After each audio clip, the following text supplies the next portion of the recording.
Skenes goes 7 strong innings. O'Neill Cruz produces, and Dennis Santana shuts the door as the Pirates salvage Game 3 of the Rays series. Let's talk about a win for once. And that's next on Locked On Pirates.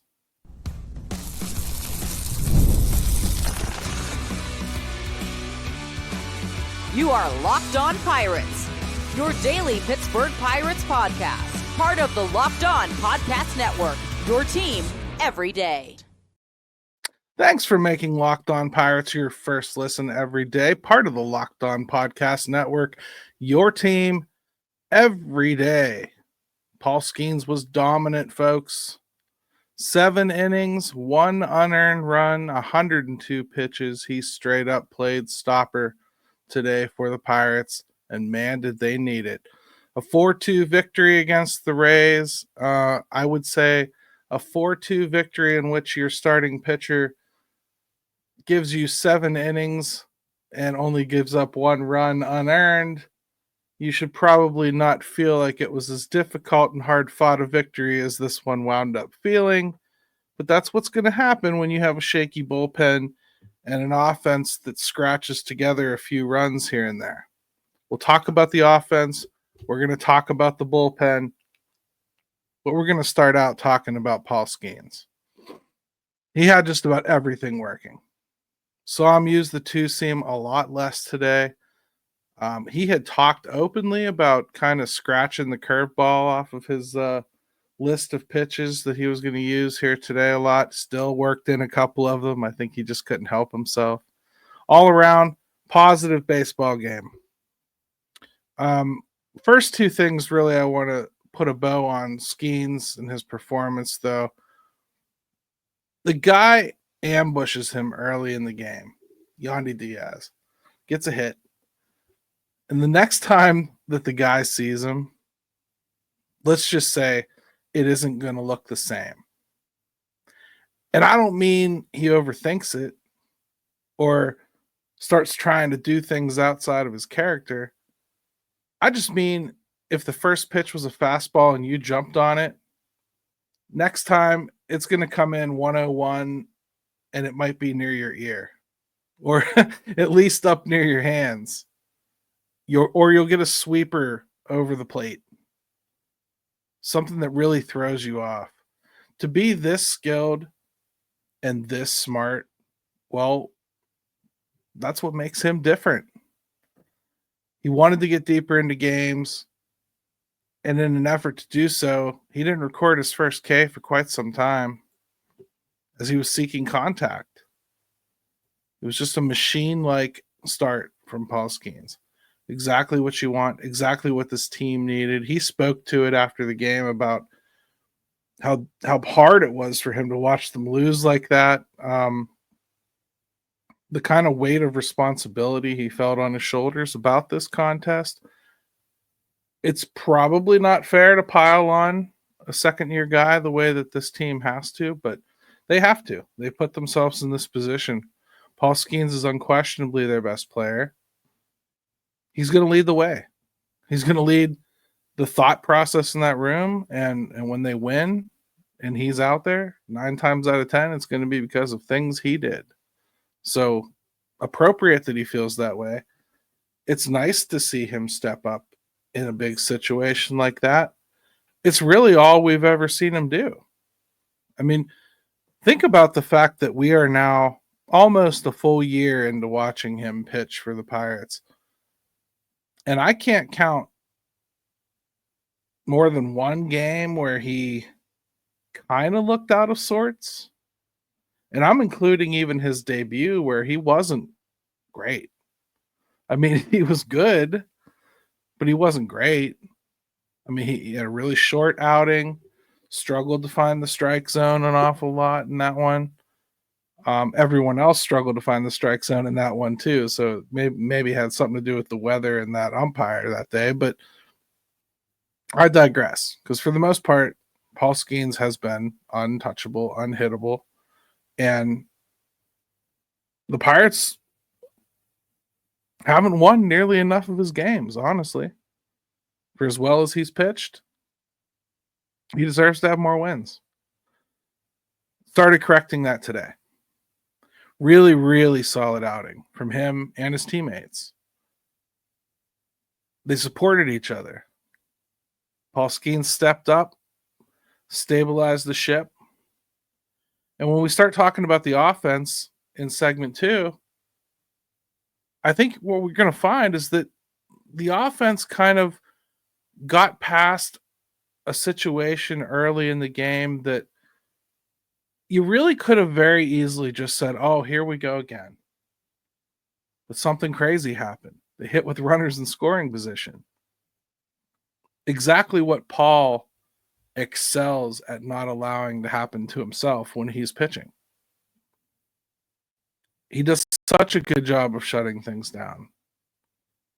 The one run was not his fault, but when the situation comes up where Paul Skenes has a runner at third like that and less than 2 outs, and it really makes all the sense in the world that guy would score. Unlike most guys who can do what Paul Skenes can do, and let's be blunt, there aren't a lot of them, but like if you get like somebody like a Jacob deGrom or Max Scherzer in his prime or whoever you want to compare him to, Roger Clemens, whatever, it's really difficult to not get in a situation like that and get yourself in trouble hunting a strikeout. And what I mean by get yourself in trouble is you start trying to get them to chase something, or you start throwing that fastball in anger. Just, I'm going to throw it right past him. I'm going to throw it right down his throat. I'm going to get this strikeout. He can't touch me. But Paul doesn't do that. I mean, yeah, he goes for the strikeout. Yeah, if he gets to 2 strikes, yeah, he's going to try to get you to chase. But if it isn't working, Paul doesn't just succumb and give you the walk. He seeks the contact, knows he's going to give up the run, lives to fight another day, clean up the entire inning. Yeah, they scored a run, but he shuts down everything else. There's no continuation. There's no conga line that gets started. There's no panic. There's no freak out about, oh no, we're only going to be up by 1. Even with this offense, he's able to somehow just push that to the background and just move through it as though it's not an issue, as though they're going to score plenty of runs, as though the Rays aren't going to touch him again the rest of the game. It's very early on to be able to flip that switch. And it's very early in his career, which really, he's only been a professional baseball player. I can't stress this enough. He's only been a professional baseball player for a little over a year. To have the kind of mental makeup that he has at this age, you can't teach it. That's probably the moral of the Paul Skenes story. The reason he's so successful in this organization is because he didn't need them to teach him anything. He's nice enough to give them credit for things sometimes. But Paul Skenes is here because of nobody but himself and what he does and the skill set he brings and the type of outlook he wants to have and the type of approach he wants to have. This is all Paul Skenes, baby. Take it, love it, enjoy it, worship it even. Because every time he pitches, this team has a chance to win. And looking at this team, the makeup of it, to be able to say that, well, yeah, Paul's pretty damn special.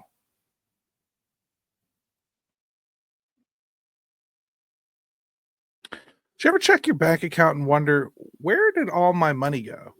Between dining out, online shopping, and entertainment, or I guess eggs, it's easy to lose track. That's where Monarch Money comes in. Your personal CFO, giving you full visibility and control over your finances.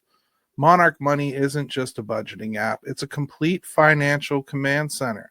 You can track all your accounts, investments, and spending in one place. So you stop just managing your money and start building wealth. Instead of juggling multiple apps, you can use Monarch to check your finances, track spending, and even plan long-term goals. Take control of your finances with Monarch Money. Use code LOCKEDONMLB at monarchmoney.com for 50% off your first year. That's monarchmoney.com. Code LOCKEDONMLB for half off your first year.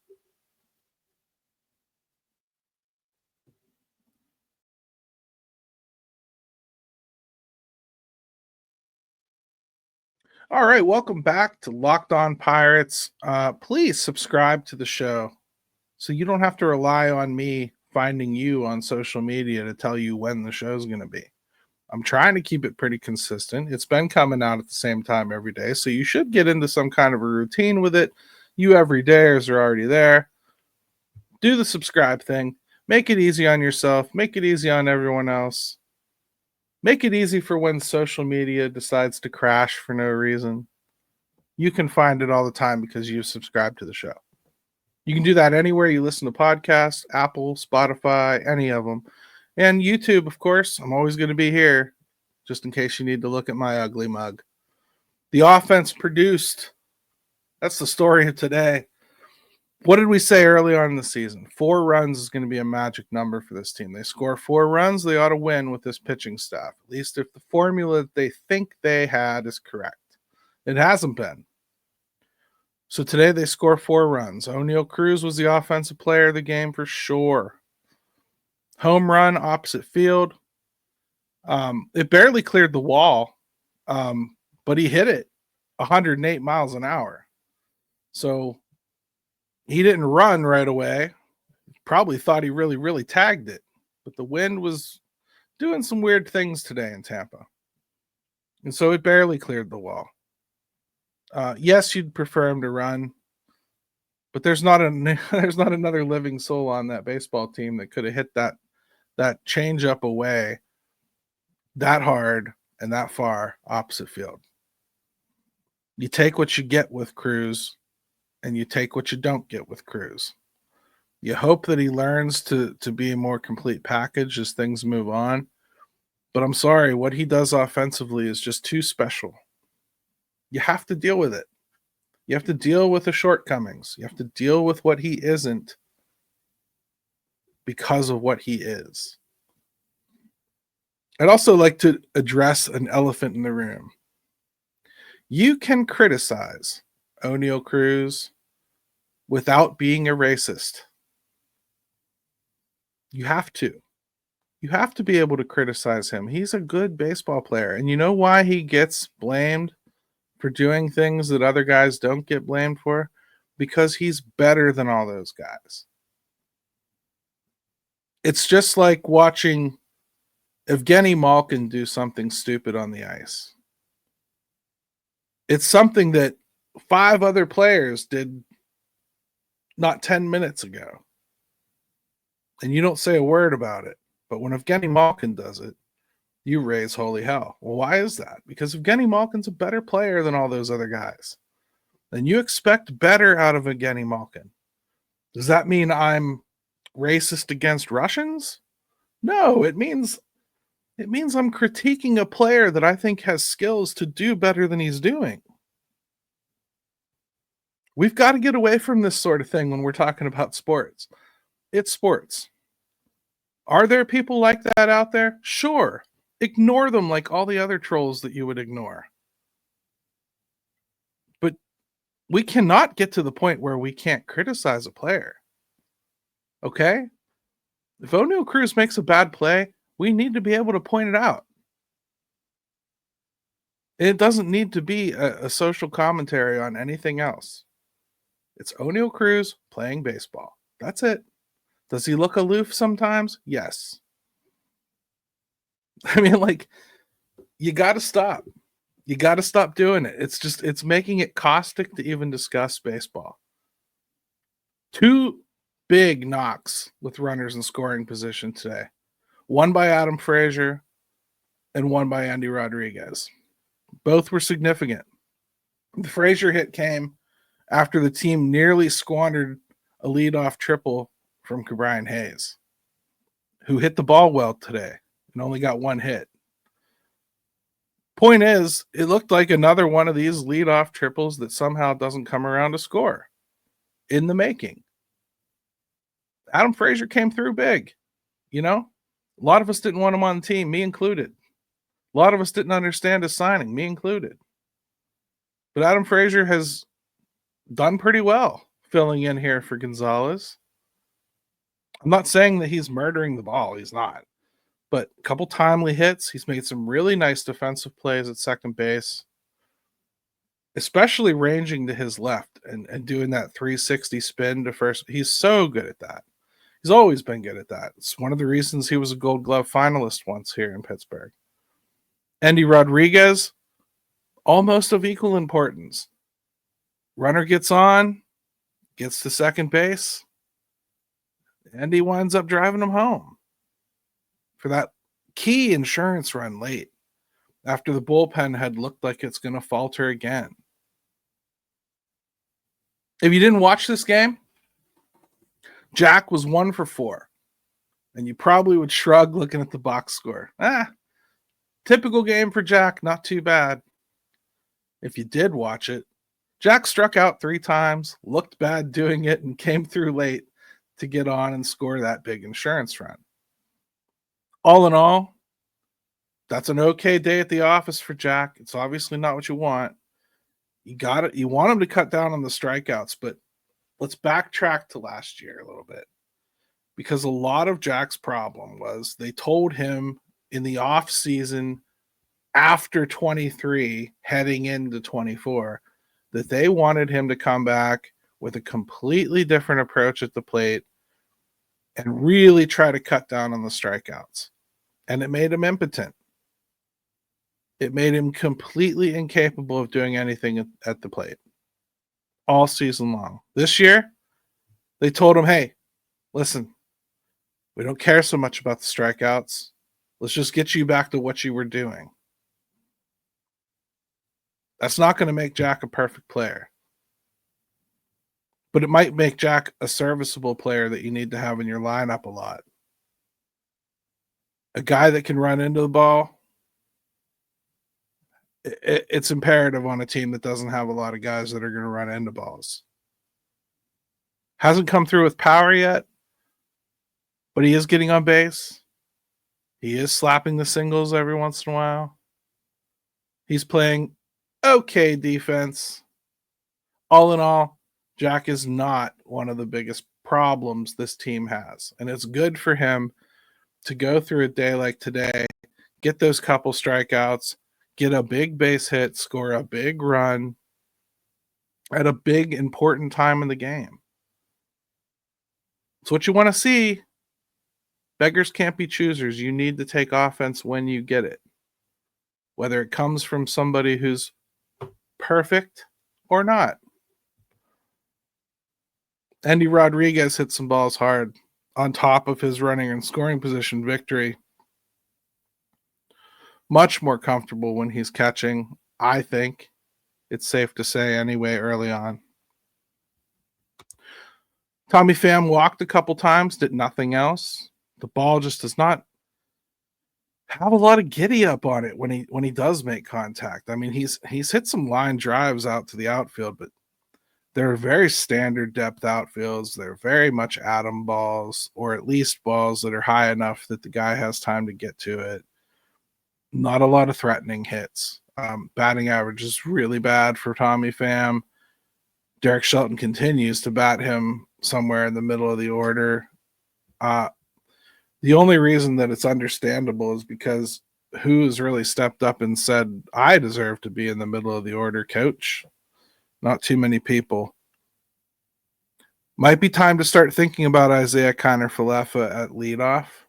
They did it a little bit last year. They've been batting him ninth. I like him there. He's produced there. Part of me doesn't want to move him only because he's producing there. He's actually getting on base. And once the game is going, it kind of doesn't matter if the 9-hole guy or the 1-hole guy gets on. The only time that the leadoff hitter is guaranteed to be a leadoff hitter is the first at bat of the game. So in theory, it doesn't really matter, but IKF is seeing the ball better than a lot of guys. So there should at least be a discussion about moving him up in the lineup even if it's temporarily. Now, there's a couple emerging issues we got to talk about, okay? I know it's a positive show. We won. I'm not going to turn it into something dark. But Brian Reynolds has a strained tricep. And he went 0 for 5 today. Thing is, they can only DH him right now. And the team can ill afford to not have him in the lineup. But he's been kind of ineffective. And it's permanently moved Andrew McCutchen to the bench, who is kind of feeling it. You know, when he has gotten to play, hit a home run, pinch hit last night. It's to the point where they have him taking grounders at first. I don't know how all this is going to play out. But if Kutch is taking grounders at first to try to find a way to get his bat in the lineup here and there, that should probably tell you they don't think this is going to be over with Brian Reynolds all that soon. He can swing the bat, and it doesn't look like it's causing him pain. So I don't see them sending him on a Phantom IL trip. But Andrew McCutchen is just going to rot unless he can play some other position. It appears as though they've completely rolled out outfield. That makes sense, if only because he does not have the wheels to play the outfield anymore. And something tells me he doesn't have the wheels to play the field anymore in general. So they're grasping at straws here to throw him at first base. Now, if they do throw him at first base, well, now it makes a little bit less sense that Endy's here. Except Joey Bart didn't play today. And Endy's defense is far superior at catcher. And it showed. Bart needs to get the bat going. And folks, maybe put your plans for having too many catchers on hold. Let's let it play out. I am not seeing that when I look at this baseball team right now. I'm certainly not seeing that they've got 3 catchers and we should just anoint Joey Bart. There's a lot of things I'm seeing I don't like so far at the plate, and I certainly don't like what I see behind the plate as a catcher because I just haven't ever liked that about Joey Bart's game, to be quite frank with you. We'll see how it plays out. Long season, a lot to go through yet. I'm certainly not calling for Joey Bart to be demoted or anything. I certainly want to keep seeing him. He's earned more than a week back there, and the bat has been true enough that I want to see more of it. But it's been a rough start for him. And he's probably playing more than he ever has volume-wise at the major league level. They might need to take a look at that. And Andrew McCutchen might force them to take a look at that. Because you're not going to want to just straight up sit Endy if you have to go back to a more traditional rotation at catcher. Unless Brad Reynolds goes on the IL, then all bets are off.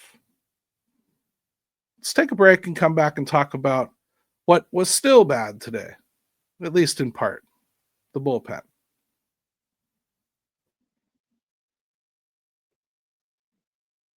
When it comes to fueling your body, quality matters. That's why Just Ingredients is changing the game with clean, high-quality products designed to support better health and peak performance. Just Ingredients offers an NSF-certified line of protein powder, electrolytes, pre-workout, and creatine, all rigorously tested to ensure that they're free from substances banned by major athletic organizations. Just Ingredients has also partnered with 2-time MVP Bryce Harper, who trusts their NSF-certified sports line to fuel his training and recovery. Whether you're recovering after a workout or need an energy boost, their grass-fed whey protein and pre-workout delivery give real results. Visit justingredients.us and use code LOCKEDONMLB for 20% off. And for more wellness tips, follow at Just Ingredients on Instagram.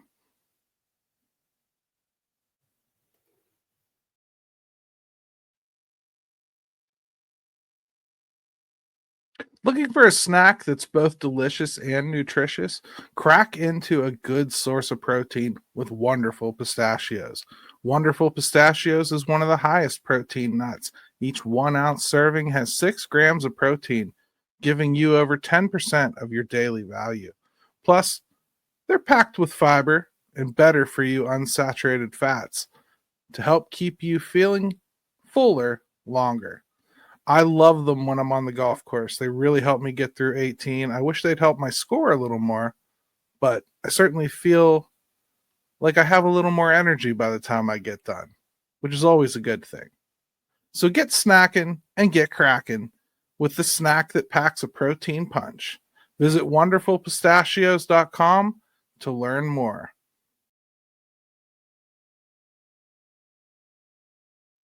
All right, welcome back to Locked On Pirates here. I'm Gary Morgan with you as I always am. Thank you for joining me. And those of you who join me every single day, I really appreciate you. Last game before the home opener. I'll be at the home opener. If you see me there, stop by and say hello. Don't complain in front of my wife. She doesn't deserve to listen to what I have to listen to every day. It's bad enough that I have to complain to her about the Pirates. She just wants to sit there and eat a hot dog and have fun. So, see you on opening day. I'm going to be walking around as much as I can, try to meet as many of you as I can. Probably see me in the outfield meeting up with some friends. Ethan Smith, I think, might be there. So, stop by and see him. And it's going to be a good time. I can't wait to see everybody again. It's been a long off season, and it's always nice to get back around everybody. All that nice stuff aside, Colin Holderman is still a problem. The pen is very hard to trust. In the game Tuesday night, down 6-0, that's when you throw a guy like Holderman. Not up 2 in the 8th inning of the first game you've had a chance to win in a week. If he's going to be here, he has to pitch. I get that. But after the game, Shelton even acknowledged he needs to get back in the zone and stop walking guys. Observations Stevie Wonder could make, folks, but since he admitted it, well, I don't want to see it anywhere near the back end until it's sorted, okay? Dennis Santana closed it down. Barucki helped Holderman escape. They only gave up 1 run that inning. That's all. I mean, that's all that you can really say about the bullpen. Only 3 guys went today, but you just had that feeling they were going to go back to Holderman and ignore everything that he did in the beginning of the season and the end of last season. Almost like they tried to ignore that David Bednar was struggling all spring long and the end of last season. And finally that came to a head, and you have to figure that Colin Holderman's going to as well. The thing is, his stuff is playing. If he has the intestinal fortitude to throw it in the strike zone, he will get outs with it. He will. Now, if he's going to throw a fastball, middle up, top third, he's going to get hammered. If he's going to throw his mix of pitches, and he's got 5 or 6 of them that are good pitches, if he's going to throw those down in the zone, he's going to get outs. If he's going to fart around throwing everything 3-4 inches off the plate, in or out, up or down, well, he's going to walk guys. He's going to get himself in trouble. Guys are going to take advantage of his long delivery and his poor defensive catchers most of the time, and they're going to run. And before you know it, any lead they have is going to be evaporated. It's a problem till it's not. Colin Holderman is an issue. They need to use him when they are down runs, instead of trying to build his confidence through the falsehood of putting him in situations where confidence is required. That's not how you build confidence back up. You build confidence back up through repetition and success. He's not going to experience repetition and success by being shoved into situations in which he's been bitten by the same snake 50 times. Okay? And neither is his team. had this gone awry, let's say Borucki doesn't come in and shut the door, and the game ends up getting tied. Paul Skenes loses another win, and the team potentially loses this game. Everything that we've talked about just gets amped up by 50 times.